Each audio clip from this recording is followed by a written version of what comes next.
오늘 설교 제목이 하나님은 도로 이삭을 달라고 하십니다. 주셨는데 하나님이 도로 달라고 하시는, 도로 달라고 하는 거죠. 아브라함은요, 하나님의 약속을 붙들고 본토, 친척, 아비집을 떠났고, 그리고 아들을 주신다는 말씀을 믿고 드디어 100세에, 자그만치 100세에 이삭을 얻었어요. 그런데 어느 날 하나님께서 그 아브라함에게 이런 시험을 주셨어요. 1절과 2절입니다. 제가 낭독할게요. 그 일 후에 하나님이 아브라함을 시험하시려고 그를 부르시되 아브라함아 하시니 그가 이르되 내가 여기 있나이다. 여호와께서 이르시되 네 아들 네 사랑하는 독자 이삭을 데리고 모리아 땅으로 가서 내가 네게 일러준 한 산 거기서 그를 번제로 드리라. 아주 끔찍한 얘기입니다. 하나님이 아브라함을 시험하셨어요. 자, 이 표현은 절대로 유혹이 아니고요. 이런 거에 정금처럼 연단하는 시험이에요. 시편 66편 10절에도 보면 하나님이여 주께서 우리를 시험하시되 우리를 단련하시기를 은을 단련함 같이 하셨으며 이렇게 말씀하셨어요. 여러분, 사탄은요 넘어뜨리려고 유혹하지만 하나님은 세우시기 위해서 시험하세요. 그래서 잘 나간다고 다 좋은 거 아니에요. 사탄의 유혹일 수도 있어요. 그러나 아무리 힘들어도 하나님은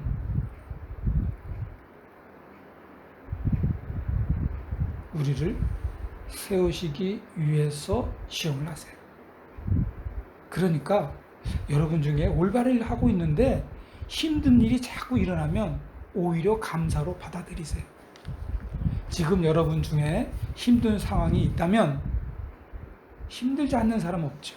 그런데 유독 나는 옳은데 힘든 상황이 있다면 그것은 하나님이 여러분을 더 강한 믿음을 갖게 해서 더 많은 것을 맡기려고 하시는 거예요. 그리고 하나님은 무엇으로 아브라함을 시험했을까? 그것은 하나님이 이렇게 표현하셨어요. 네 아들, 네 사랑하는 독자 이삭, 이렇게 말씀하셨어요. 이렇게 말씀하신 것은 아브라함의 가장 귀한 것을 요구하신 거예요. 이렇게 시험하시는 것은 아브라함의 신앙을 금처럼 보석처럼 더 순수하게 만들기 위해 연단하는 훈련이라고 하는 겁니다. 여러분, 시험은 누구에게나 옵니다. 어떤 사람은 가정 문제로 시험을 받아요. 어떤 사람은 자녀 때문에 얼마나 힘들어하는지 몰라요. 정말 의외로 자녀 가지신 분 거의 자녀 문제 때문에 엄청난 그리스도인이 시험을 받습니다. 또 어떤 사람은요, 경제적 어려움으로 말할 수 없는 시험을 받습니다. 왜 이런 시험이 자꾸 생겼을까? 그 순간이 바로 신앙을 연단하는 훈련입니다. 저의 경우도 특히 경제적 어려움이 있을 때 신앙을 잃을 뻔한 적이 참 많습니다. 그러나 그럴 때마다 저만 하는 문제예요. 더 하나님을 꽉 잡습니다. 무조건 하나님만 생각합니다. 반드시 이 상황을 하나님이 지나가게 해 주실 거라는 믿음으로 버티고 또 버텼습니다. 지금 생각해도 이때 신앙이 많이 성장했어요. 여러분에게도 아브라함과 같이 아주 귀한 이삭이 있죠. 여러분의 말할 수 없는 정말 굉장한 꿈, 또 여러분이 가지고 있는 현재의 그 명예, 그리고 지금 이렇게 안정감, 자존심, 계획, 또 어떤 사람이 이런 게 이삭이에요. 친구 관계, 아니면 연인 관계가 될 수도 있어요. 어떤 사람은요, 직장을 잘 다니고 있는데요, 해야 될 선교사로 떠나야 할 상황이 자꾸 벌어지는 거예요. 그러면 여러분, 바로 그 직장이 아브라함의 이삭일 수도 있어요. 하나님은 종종 우리의 우상처럼 여기는 것을 내려놓게 하십니다. 예를 들어서 입시 준비하는 자녀를 지금 가지고 있다고 치자고요. 그러면 그 자녀한테, 자, 올해 1년 동안은 교회 가지 마라. 예배 혹시 가더라도 그 예배 시간을 좀 피해서 잠깐 기도하고만 나와라. 이렇게 신앙을 타협하는 부모들이 있습니다. 이렇게 자녀가 이삭이 되면 여러분, 하나님의 자리에 앉히는 거예요. 누구요? 자녀를요. 또 있죠. 하나님보다 소중한 성공을 위하는 사람들이 있어요. 그리고 사업을 지키기 위해서 거짓말하거나 주의를 어긴다면 여러분, 그게 바로 이삭이에요. 그러나 아브라함은 하나님의 명령에, 이삭을 달라는 하나님의 명령에 순종해서 떠납니다. 3절에 10절까지 제가 봉독합니다. 아브라함이 아침에 일찍 일어나 나귀의 안장을 지우고 두 종과 그의 아들 이삭을 데리고 번제에 쓸 나무를 쪼개 가지고 떠나 하나님이 자기에게 일러주신 곳으로 가더니 제3일에 아브라함이 눈을 들어 그곳을 멀리 바라본지라. 이에 아브라함이 종들에게 이르되 너희는 나귀와 함께 여기서 기다리라. 내가 아이와 함께 저기 가서 예배하고 우리가 너희에게로 돌아오리라 하고. 6절입니다. 아브라함이 이에 번제나무를 가져다가 그의 아들 이삭에게 지우고 자기는 불과 칼을 손에 들고 두 사람이 동행하더니 이삭이 그 아버지 아브라함에게 말하여 이르되 내 아버지여 하니 그가 이르되 내 아들아 내가 여기 있노라. 이삭이 이르되 불과 나무는 있거니와 번제할 어린 양은 어디 있나이까? 아브라함이 이르되 내 아들아 번제할 어린 양은 하나님이 자기를 위하여 친히 준비하시리라 하고 두 사람이 함께 나가서 하나님이 그에게 일러주신 곳에 이른지라. 이에 아브라함이 그곳에 제단을 쌓고 나무를 벌려놓고 그의 아들 이삭을 결박하여 제단 나무 위에 놓고, 마지막 10절입니다. 손을 내밀어 칼을 잡고 그 아들을 잡으려 하니. 자, 설명을 하나 해드릴게요. 하나님이 이삭을 달라고 했을 때 아브라함이 어떻게 했습니까? 새벽녘에 일찍 출발합니다. 뭐예요? 즉시 순종했다는 거예요. 그리고 3일 정도 동안 여정의 길을 3일 동안 걸어가는 거예요. 계속. 마음이 갈등이 있었을 텐데 그는 하나님을 신뢰하며 묵묵히 걸어갑니다. 여러분, 누구에게나 이렇게 묵묵하게 걸어가야 할 시절이 있어요. 말 그대로 한눈 팔지 않고 묵묵하게 걸어가는 시절이 있다는 거죠. 5절에 보면 우리가 예배하고 너희에게 돌아오리라 이렇게 말씀했는데, 다시 돌아온다는 것은 무슨 얘기예요? 분명히 이삭을 죽여야 하는데 아브라함 마음은 그게 아니에요. 죽어도 다시 살리실 것을 믿는 믿음이 아브라함 마음에 있다는 거예요. 그리고 9절에 보면 이삭을 결박해요. 그리고 제단 위에 놓았을 때 짐을 지고 갈 정도 18세 청년이 아무런 반항을 하지 않았다는 거예요. 여기에 보면 어린아이라고 보면 9절에 보면 아이라고, 그의 아들 이삭을 결박하여 제단 나무 위에 놓고 했을 때 아이라고 표현이 돼 있어요. 여기 보면 번제할 어린 아이라고 표현했는데 아이가 아니고 18세 정도의 청년이에요. 왜 그러냐면 그 산 올라갈 때 등짐을 진 사람이 아들이 이삭이기 때문입니다. 어린아이가 아닙니다. 자, 그런데 아버지가 결박을 할 때 아버지 왜 이래요? 하고 반항을 하지 않았다는 거예요. 그래서 제가 이거를 읽으면서 저한테 대비를 해봤어요. 제가 만일 우리 아버지가 저를 이삭처럼 했다면 저도 이삭처럼 아무런 반항을 하지 않았겠구나. 그래서 이 대목은요, 사실 이해가 바로 됐어요.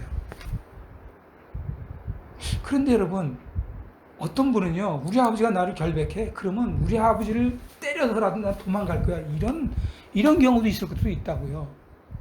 그래서요, 여러분, 이 대목을 잘 오늘 정신 바짝 차려서 들어야 돼요. 저는 우리 아버지가 나를 묶어서 하나님에 바친다 그러면 아무 조건 없이 무조건 순종하겠는데 어떤 사람은 안 한다는 얘기예요. 자, 이것을 우리 현대에 한번 자세히 한번 제가 적용해서 말씀을 드릴게요. 아브라함이 새벽에 출발했어요. 분명히 이삭을 깨웠을 거예요. 그런데 이삭은 아무 얘기 안 하고 무조건 아버지 이삭을 따라갔을 거예요. 왜 그랬을까요? 어른이 될 동안 아들 이삭은 아버지가 하는 모든 신앙적 행동, 새벽 기도하는 거, 하나님을 향해서 순종하는 걸 매일같이 본 사람이 누구예요? 이삭이에요.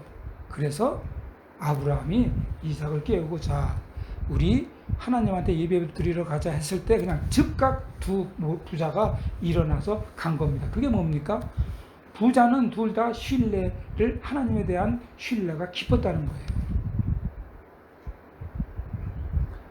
그런데 우리가 성경책이나 하나님 말씀 드릴 때 우리는 어떻게 해요? 내일 상황 좀 보고 확신이 들면 순종하겠다는 사람은 여러분 순종하는 거 아니에요. 하나님의 말씀은요, 언제나 즉시 반응할 충분한 가치가 있는 생명의 명령입니다.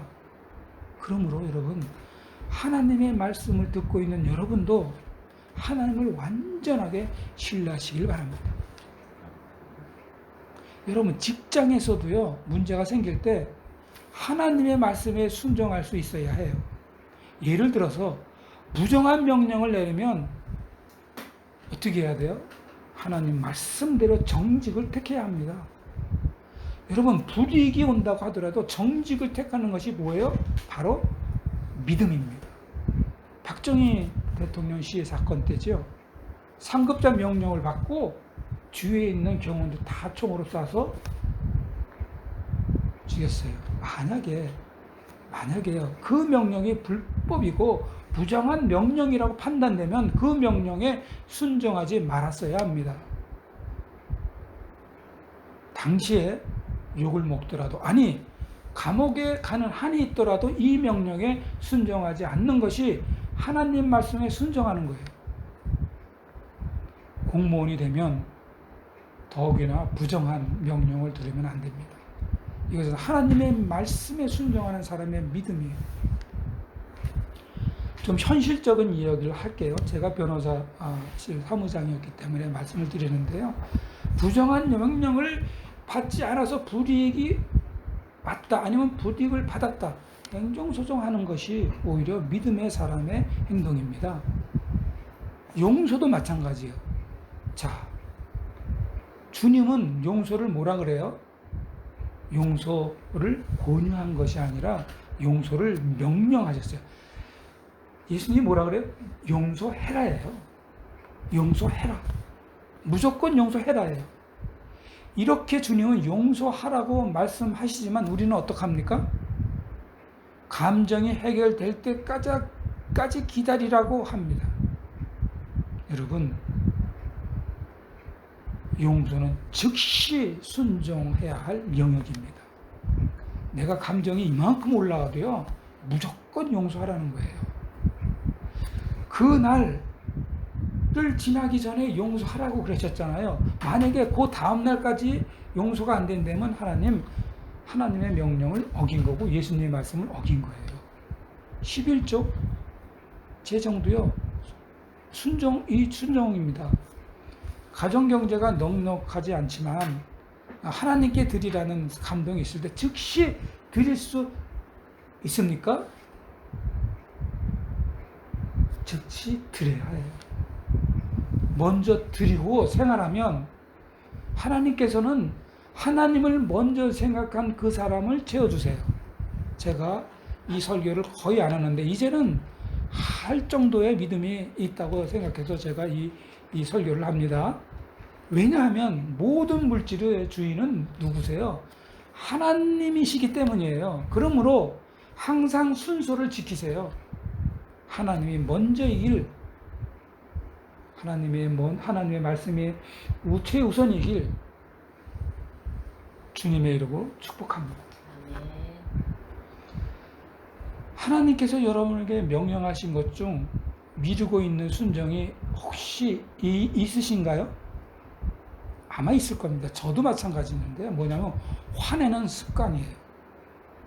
아니면 안 좋은 친구를 지금 사귀고 있는데 그 관계를 끊지 못하는 거예요.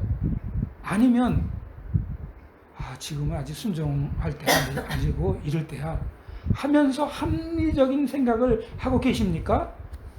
그러면 안 됩니다. 바로 순종하셔야 됩니다. 다음 본문을 볼게요. 자, 아브라함이 이삭을 향해 칼을 내리치려고 할 때 놀라운 일이 벌어졌습니다. 11절에서 14절까지입니다. 제가 봉독할게요. 여호와의 사자가 하늘에서부터 그를 불러 이르되 아브라함아 아브라함아 하시는지라 아브라함이 이르되 내가 여기 있나이다 하매 12절에 사자가 이르되 그 아이에게 네 손을 대지 말라 그에게 아무 일도 하지 말라 내가 내 아들 내 독자까지도 내게 아끼지 아니하였으니 내가 이제야 내가 하나님을 경외하는 줄을 아노라. 그러자 13절입니다. 아브라함이 눈을 들어 살펴본즉 한 순양이 뒤에 있는데 뿔이 수풀에 걸려 있는지라 아브라함이 가서 그 순양을 가져다가 아들을 대신하여 번제로 드렸더라. 그리고 아브라함이 그 땅 이름을 여호와 이레라 하였으므로 오늘날까지 사람들이 이르기를 여호와의 산에서 준비되리라 하더라. 아멘입니다. 여러분, 아브라함은 바로 칼을 들고 말 그대로 자기 아들 이삭에게 내리칩니다. 뭐예요? 순종합니다. 하나님이 아들을 잡으러 순종하는 순간 다급하게 하나님이 불러요.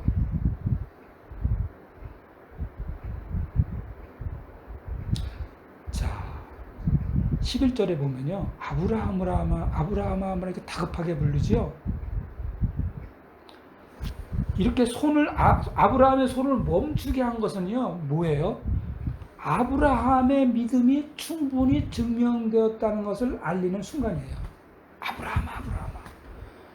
얼마나 급하면 2번 여호와의 사자가 불렀을까요? 그거는 믿음이 충분히 증명되었다고 하는 알림이에요.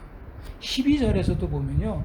네가 하나님을 경외하는 줄을 아노라 하신 것은 무슨 뜻이냐면 하나님의 아브라함의 단순한 감정이 아니라 실질적으로 순종했다는 말이에요.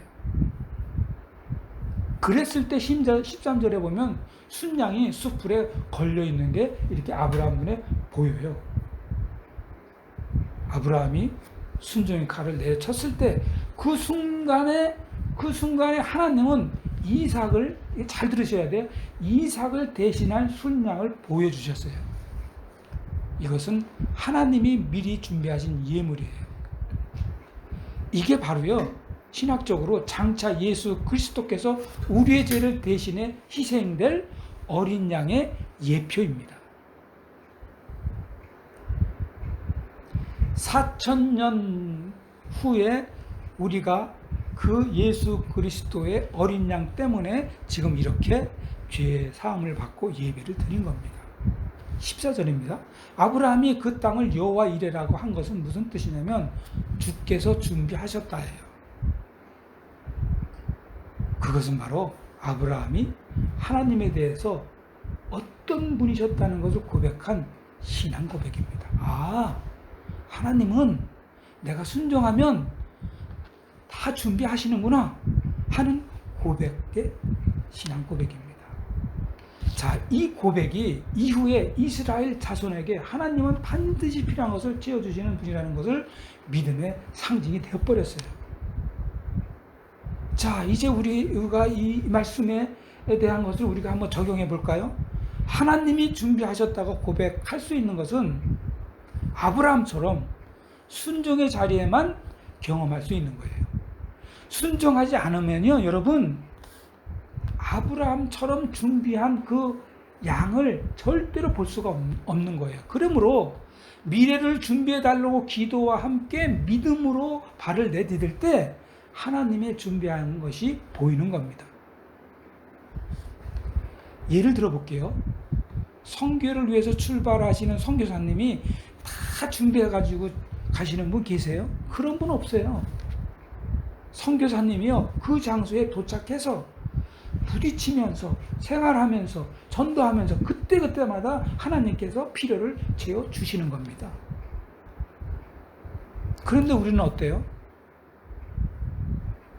보험 들고 연금 들고 저축하고 인간관계를 준비합니다. 이것이 사람의 준비예요.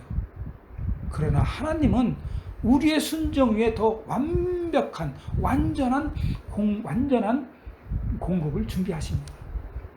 그러므로 문제 해결 중심이 아니라 순종 중심의 삶으로 우리는 전환되어야 합니다.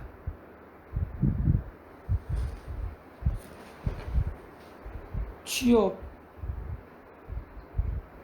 아니면 결혼, 이사 같은 아주 중대한 결정을 할 때가 우리에게 있어요. 이때 먼저 하나님의 뜻에 순종하고 움직일 때 그 뒤에 준비된 문이 열립니다. 내 뜻을 만들어 놓고 준비되었다고 절대로 하지 마세요. 그거는 여러분의 뜻이고요. 하나님 뜻하고 전혀 관계가 없답니다. 그래서 여러분 특히 헌신할 때 아니면 봉사할 때 내 생각, 내 신념, 내 고집, 내 이익, 내 필요 이걸로 하면요 지치고 힘들고요 결국 포기하고 맙니다. 그러나 하나님이 주시는 힘과 능력과 비전을 따라 나가면 하나님이 준비하신 순양을 반드시 만납니다. 지금 여러분이 순종하지 못한 이유가 결과를 보여주면 할게요. 이렇게 생각한다면 고쳐 먹으시고 기도와 함께 먼저 하나님의 말씀에 늘 성경 말씀에 순종하세요. 혹시 순양을 보기 전에는 예를 듭니다. 혹시 순양을 보기 전에 움직이지 않겠다. 그런 마음을 가지고 계신다면 여러분 다시 한번 말씀드릴게요. 먼저 아브라함처럼 완벽하게 하나님의 말씀에 순종하세요. 그러면 하나님이 이미 준비하신 하나님의 순양을 반드시 여러분이 보게 되실 것입니다. 하나님의 말씀에 완벽하게 순종한 아브라함에게 하나님의 약속이 여러분 폭포수처럼 부어지는데요. 폭포수처럼 부어지는 약속의 말씀이 15절에서부터 19절입니다. 제가 봉독해 드릴게요. 15절에서 19절입니다.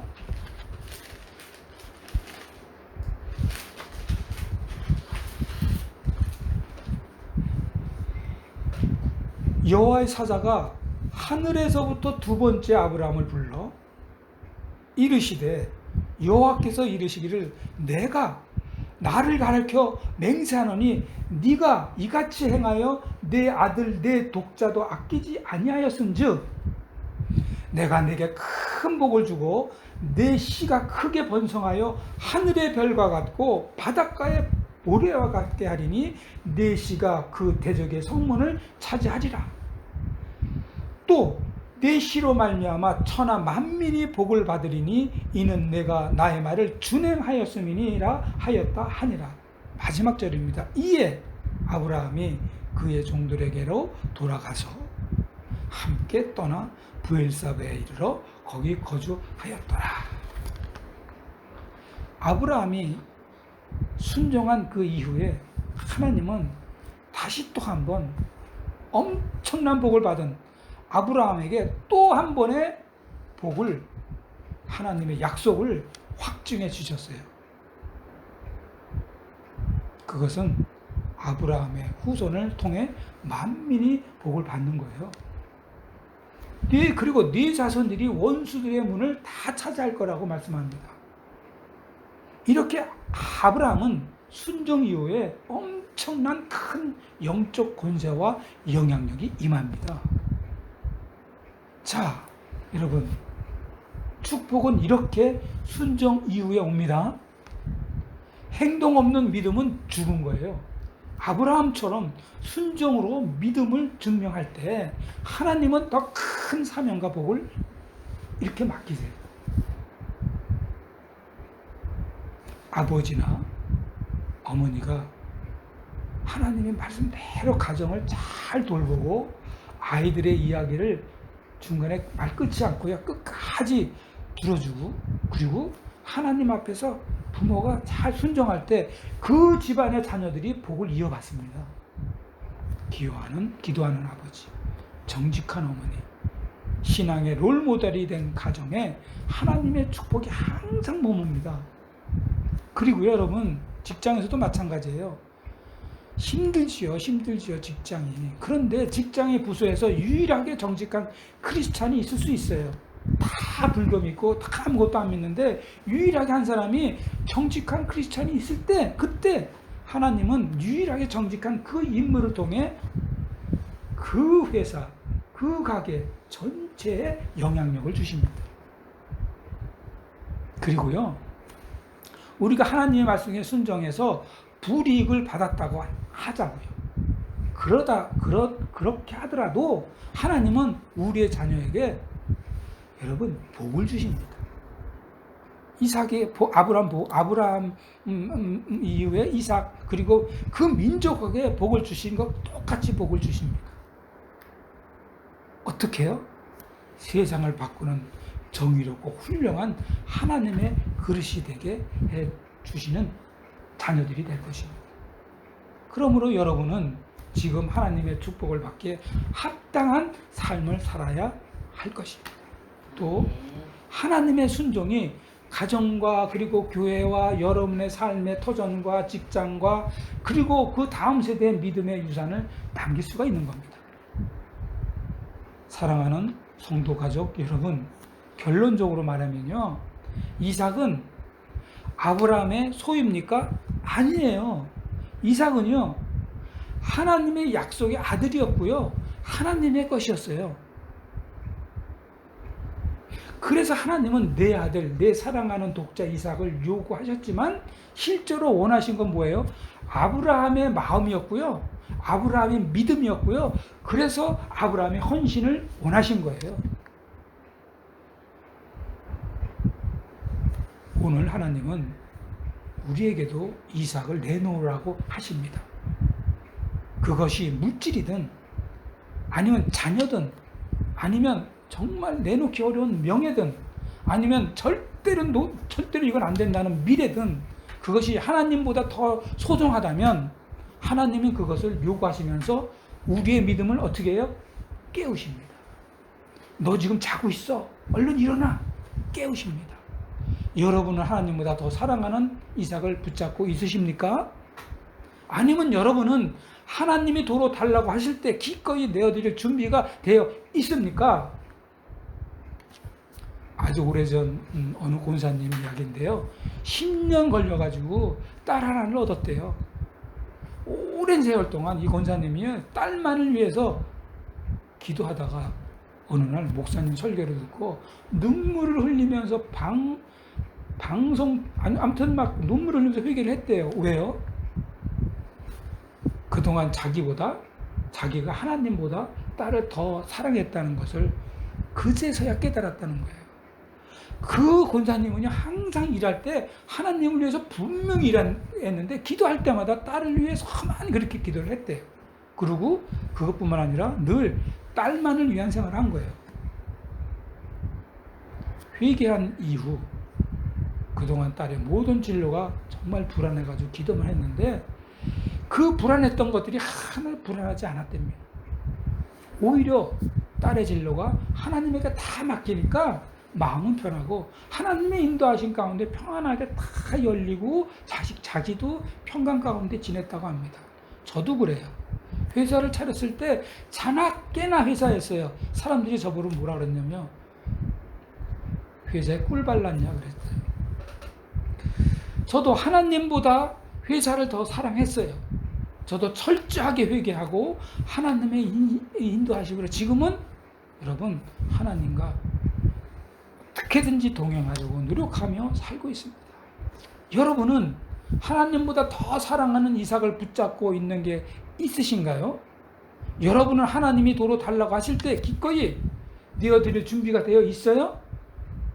여러분 하나님이 도로 달라고 하실 때 기꺼이 돌려드릴 정도로 하나님을 사랑하는 우리 가족 성도 여러분이 되시길 주님의 이름으로 축복합니다.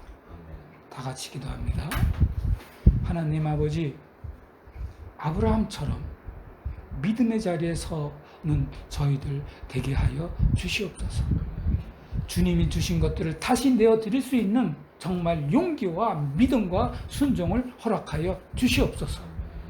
우리의 인생의 이삭을 내려놓게 하시고 여호와 일에 하나님을 만나는 자리에 서게 하여 주시옵소서. 예수 그리스도의 이름으로 기도합니다. 아멘.